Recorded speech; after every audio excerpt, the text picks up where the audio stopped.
तो दोस्तों कैसे हैं आप सभी। उम्मीद करता हूं आप सभी बहुत ही अच्छे होंगे।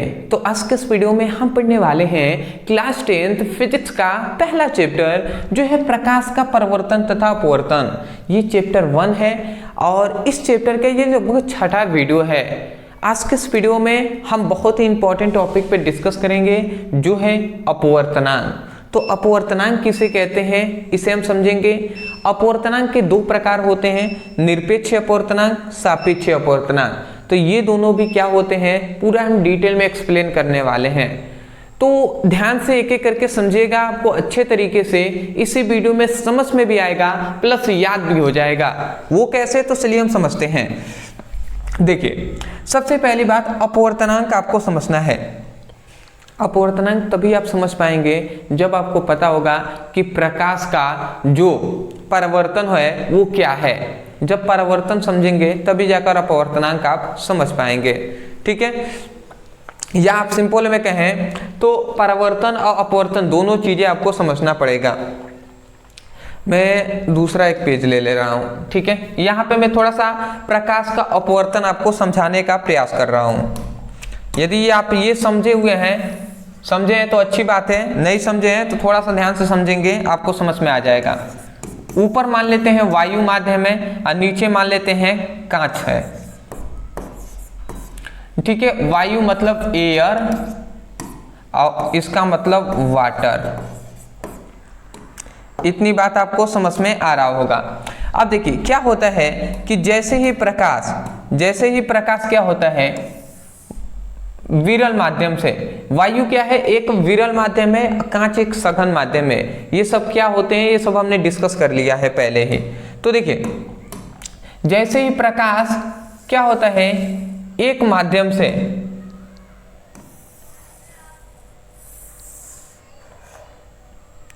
जैसे ही क्या होता है प्रकाश विरल माध्यम से, ये क्या है विरल माध्यम है, ये बात आपको पता है। विरल माध्यम, ये कौन सा माध्यम है, सघन माध्यम। अभी आपको कुछ भी ये सब याद करना कोई दिक्कत नहीं है, आपको समझ में आ जाएगा। बस थोड़ा सा आप समझिएगा, ध्यान से आप थोड़ा सा देखते रहिए वीडियो को, आपको याद होगा। ये नहीं पता है कोई दिक्कत नहीं है। तो देखिए हम बस इतनी बात आपको पता है कि जब प्रकाश किरणें विरल माध्यम से सघन माध्यम की ओर जाती हैं तो ये क्या होता है अभिलंब की ओर झुक जाती हैं। इस प्रकार झुक कर चली जाती हैं। ये प्रकाश किरणें इस प्रकार आती हैं और टकराने के पश्चात ऐसे अपवर्तन के पश्चात ये क्या होता है अभिलंब की ओर झुक जाती हैं, जबकि इसको जाना तो ऐसे चाहिए था, ठीक है। जाना तो ऐसे चाहिए था बट ऐसे चली जाती हैं। तो यहाँ पे जानते हैं हम ये क्या है, ये हम जानते हैं कि ये है अभिलंब। ये बात हम जानते हैं ये अभिलंब है। और इस वाले ये जो यहाँ पे एक याद रखेंगे, ये जो किरण है इसे हम आपतित किरण कहते हैं और ये जो किरण है अपवर्तित किरण कहते हैं। और यहाँ पे जो कोण बनता है इसे कोण I कहते हैं और इसे यहाँ पे जो कोण बनता है वो कोण R होता है। अब यहाँ पे एक बात याद रखेंगे, जो कोण I है इसे हम आपतन कोण कहते हैं और यहाँ पे जो कोण R है इसे हम अपवर्तन कोण कहते हैं। देखिए ये सब आप नहीं समझेंगे ना तो आपको परिभाषा तो याद हो जाएगा बट रियलिटी में अपवर्तनांक क्या होता है ये आपको समझ में ही नहीं आएगा। हमें तो समझना है ना, हमें समझना है तो समझने के लिए आपको थोड़ा सा यहाँ पे टाइम देना होगा, ठीक है। देखिए तो यहाँ पे कोण I क्या है अपवर्तन है, अपवर्तन कोण है, और कोण R क्या है R क्या है अपवर्तन कोण है। मतलब I क्या है आपतन कोण, R क्या है अपवर्तन कोण। तो हमने जब प्रकाश के अपवर्तन का द्वितीय नियम पढ़ाया था तो उसमें हमने बताया था कि अपवर्तनांक mu equal to sine I by sine R। ये हमें याद है कि ये हमने पढ़ाया था। यदि आपने पीछे की सभी वीडियो देखे होंगे तो आपको ये फॉर्मूला याद होगा कि हमने पढ़ाया था mu equal to sine I बटे साइन R। तो यही जो यहाँ पे ये जो म्यू आपको दिखाई दे रहा है, ये जो आपको म्यू दिखाई दे रहा है ना, ये जो आपको यहाँ पे म्यू दिखाई दे रहा है, यही म्यू क्या है? अपवर्तनांक है। यही म्यू अपवर्तनांक है। तो देखिए अपवर्तनांक का हम परिभाषा क्या कहेंगे, याद रखेंगे जो साइन यहाँ पे है, इस साइन को हम हिंदी में जया कहते हैं। और यहाँ पे आई क्या है? यहाँ पे जो आई है, आई मतलब आपतन कोण है। आई क्या है? यहाँ पे आपतन कोण है। और यहाँ पे जो आर आपको दिखाई दे रहा है, ये क्या है? अपवर्तन कोण है। बात समझ में आ रहा है? तो देखिए हम परिभाषा क्या कह रहे हैं, हम कह रहे हैं यहाँ पे ये जो घटना हो रही है, ये टोटल क्या है? प्रकाश का अपवर्तन है। प्रकाश का अपवर्तन की घटना हो रही है। तो हम यही कह रहे हैं कि प्रकाश के अपवर्तन के पश्चात आपतन कोण की, ध्यान से समझेंगे, आई क्या है? आपतन कोण है। तो आपतन कोण की जया साइन आई तथा अपवर्तन कोण की जया साइन आर का अनुपात एक नियतांक होता है, जिसे हम क्या कहते हैं? अपवर्तनांक कहते हैं। समझ में आ गया आपको? देखिए सिंपल सा है, हम कह रहे हैं यहाँ पे अपवर्तन की घटना हो रही है, तो हम कह रहे हैं प्रकाश के अपवर्तन के पश्चात आपतन कोण, जो आई है तो आपतन कोण, तो आपतन कोण की जया, साइन को जया कहते हैं। तो हम कह रहे हैं कि प्रकाश के अपवर्तन के पश्चात आपतन कोण की जया साइन आई तथा अपवर्तन कोण की जया साइन आर का अनुपात एक नियतांक होता है, जिसे हम अपवर्तनांक कहते हैं। तो मैं आशा करता हूं कि आपको समझ में आ गया होगा। तो परिभाषा आप यहीं से बोल देंगे ना, ये फॉर्मूले से ही बोल देंगे कि प्रकाश के अपवर्तन के पश्चात आपतन कोण की जया साइन आई, अपवर्तन कोण की जया साइन आर का अनुपात एक नियतांक होता है, जिसे अपवर्तनांक कहते हैं। मैं आशा करता हूं समझ गए होंगे। तो परिभाषा में लिख दूं, यहाँ पे परिभाषा में यही बात यहाँ पे लिख दे रहा हूं। क्या आप लिखेंगे? आप ध्यान से समझिएगा। आप लिखेंगे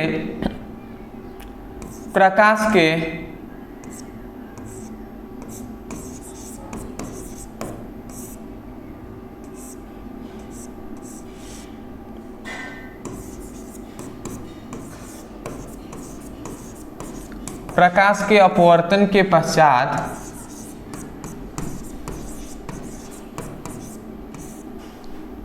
आपतन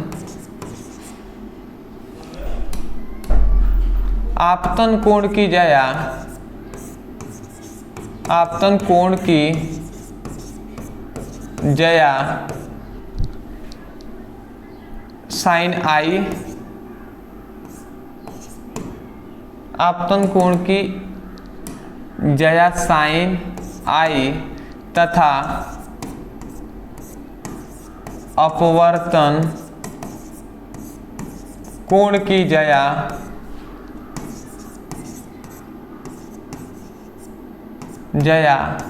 साइन आर का अनुपात एक नियतांक होता है। एक नियतांक मतलब कांस्टेंट होता है, नियतांक होता है, जिसे अपवर्तनांक कहते हैं, जिसे अपवर्तनांक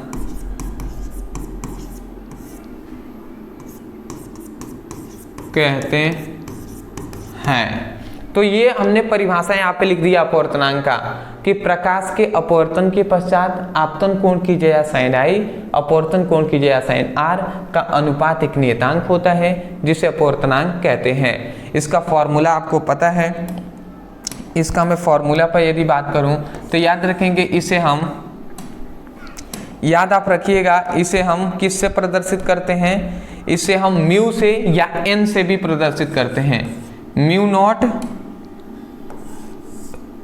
नॉट से या एन से भी प्रदर्शित करते हैं। फॉर्मूला होता है साइन आई बटे साइन आर। तो ये एक फॉर्मूला आप याद रखेंगे। ठीक है, मैं आशा करता हूँ आप ये फॉर्मूला याद रखेंगे। Sine mu equal to sine i बटे साइन आर, जहाँ पे म्यू क्या है, अपवर्तनांक है, एन से भी प्रदर्शित करते हैं। एक और इसका फॉर्मूला होता है जो मैं अभी यहाँ पे बता भी दे रहा हूँ।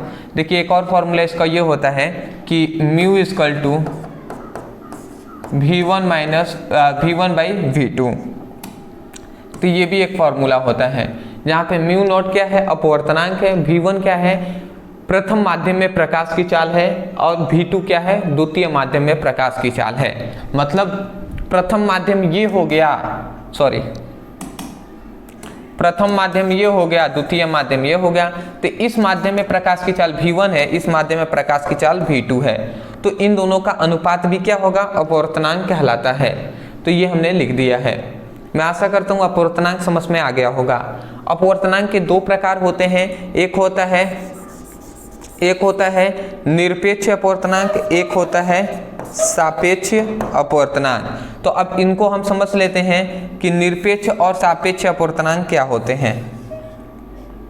देखिए ये भी आपको अच्छे तरीके से समझ में आ जाएंगे। आपको यहाँ पे थोड़ा सा समझना होगा।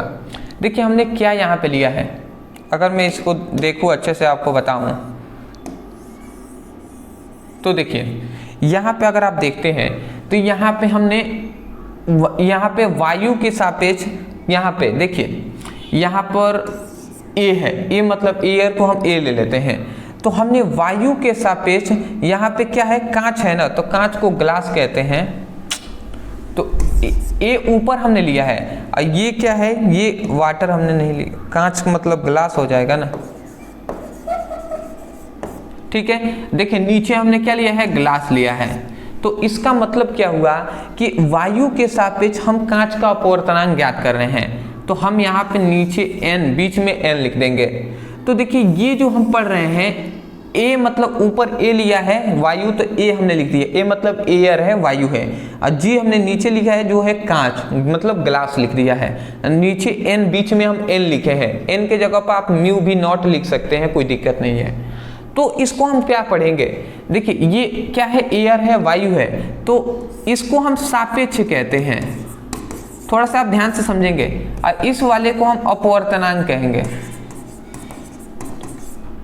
तो हम कैसे इसको कैसे पढ़ेंगे, हम कहेंगे कि वायु के सापेक्ष कांच का अपवर्तनांक। अरे भैया ये क्या है, ए क्या है, वायु है ना, और जी क्या है, जी है ग्लास है, कांच है। तो हम कह रहे हैं कि वायु के सापेक्ष कांच का अपवर्तनांक, ठीक है। वैसे ही अगर हम लिख दें GNA, ठीक है, तो अब ये जी क्या है, जी है कांच है ना, तो हम कहेंगे कांच के सापेक्ष, पहले जो होगा उसके सापेक्ष हम कहेंगे। ये बात आप याद रखेंगे, बाद में अपवर्तनांक कहेंगे। तो जी आगे आ गया, तो जी के सापेक्ष वायु का अपवर्तनांक, मतलब कांच के सापेक्ष जल क्या है, कांच के सापेक्ष वायु का अपवर्तनांक। इसको हम ऐसे पढ़ेंगे। बात समझ में आ रहा है। जैसे WNA हो गया, तो W क्या है, वाटर है, जल है, तो हम इसको क्या कहेंगे, जल के सापेक्ष वायु का अपवर्तनांक। तो बात समझ में आपको आ रहा है। तो यहाँ पे केवल हमें यही बात बताया गया ना, यहाँ पे निरपेक्ष अपवर्तनांक में हमें यही बात बताया गया कि वायु के सापेक्ष किसी भी माध्यम का अपवर्तनांक निरपेक्ष अपवर्तनांक कहलाएगा। मतलब वायु के सापेक्ष होना आवश्यक है। वायु के सापेक्ष किसी भी माध्यम का अपवर्तनांक यदि हो तो वो निरपेक्ष अपवर्तनांक कहलाएगा। तो पहले मैं परिभाषा ही लिख दे रहा हूं, उसके बाद आपको समझ में आएगा। हम यहाँ पे लिखेंगे कि वायु या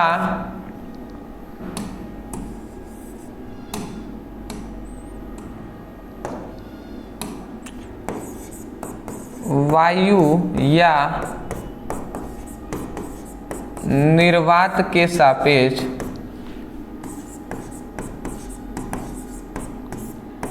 किसी भी माध्यम का अपवर्तनांक, किसी भी माध्यम का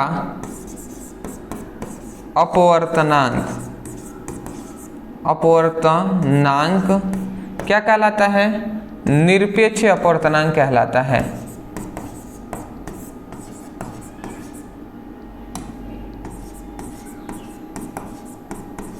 निरपेक्ष अपूर्णांक कहलाता है।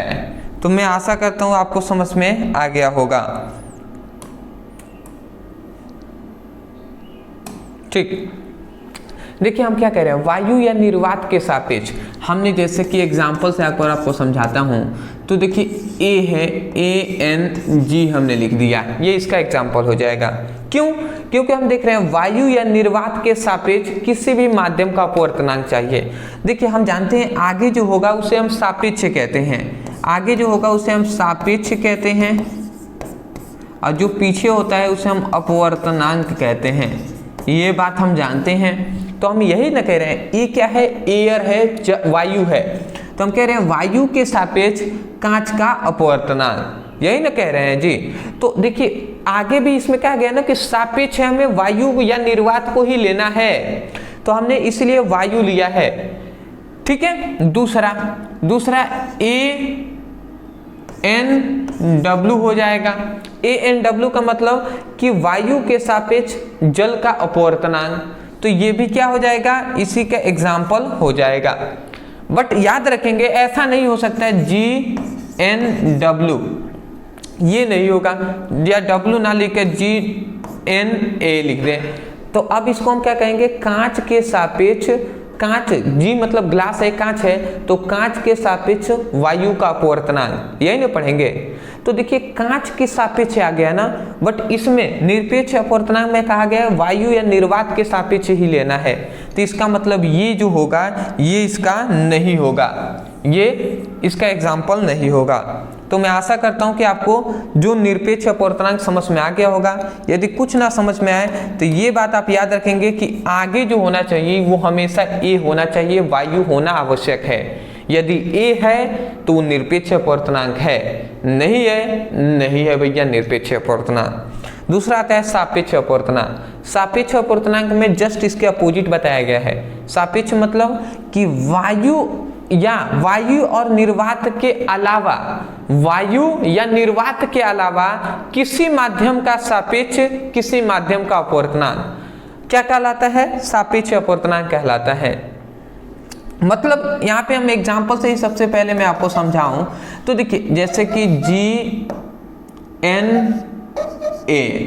तो देखिए यहाँ पे हमने कांच के सापेक्ष लिया है ना, कांच मतलब ग्लास के सापेक्ष जल का क्या है, वायु का अपवर्तनांक लिया है। तो देखिए वायु हम मतलब सिंपल में कहना तो वही कह रहा है ना, वायु या निर्वात के अलावा किसी माध्यम का सापेक्ष, तो वायु या निर्वात के अलावा ये कांच है, तो कांच के सापेक्ष हम क्या कर रहे हैं, वायु का अपवर्तनांक ज्ञात कर रहे हैं।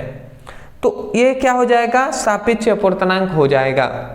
मतलब अगर सिंपल में कहें तो यहाँ पे ये आगे आना आवश्यक है, ये मतलब वायु आना, बट आगे यहाँ पे सापेक्ष अपवर्तनांक में ये कभी भी आगे नहीं आएगा, वायु आगे नहीं होना चाहिए, सापेक्ष नहीं होना चाहिए। तो हम परिभाषा यह लिखेंगे कि वायु या निर्वात के अलावा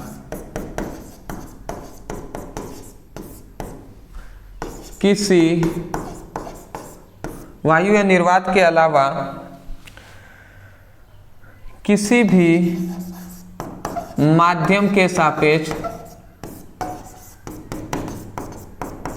किसी भी माध्यम के सापेक्ष किसी माध्यम के सापेक्ष किसी भी माध्यम का अपवर्तनांक, किसी भी माध्यम का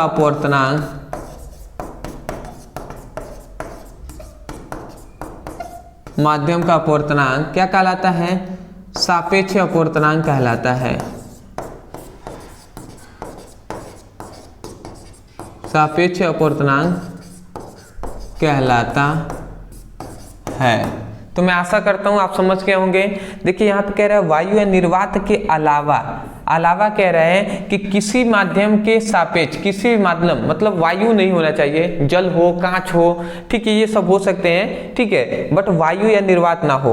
तो देखिए यहाँ पे हमने जल ले लिया है, जैसे कि इसका एग्जाम्पल और भी हो सकता है, WNG हो सकता है, जैसे WNG ए हो सकता है, ये सभी देख रहे हैं। आगे कहीं भी ए आ रहा है, नहीं आ रहा है। तो वही कह रहे हैं कि वायु या निर्वात के अलावा किसी माध्यम के सापेक्ष किसी माध्यम का अपवर्तनांक क्या कहलाएगा? सापेक्ष अपवर्तनांक कहलाएगा।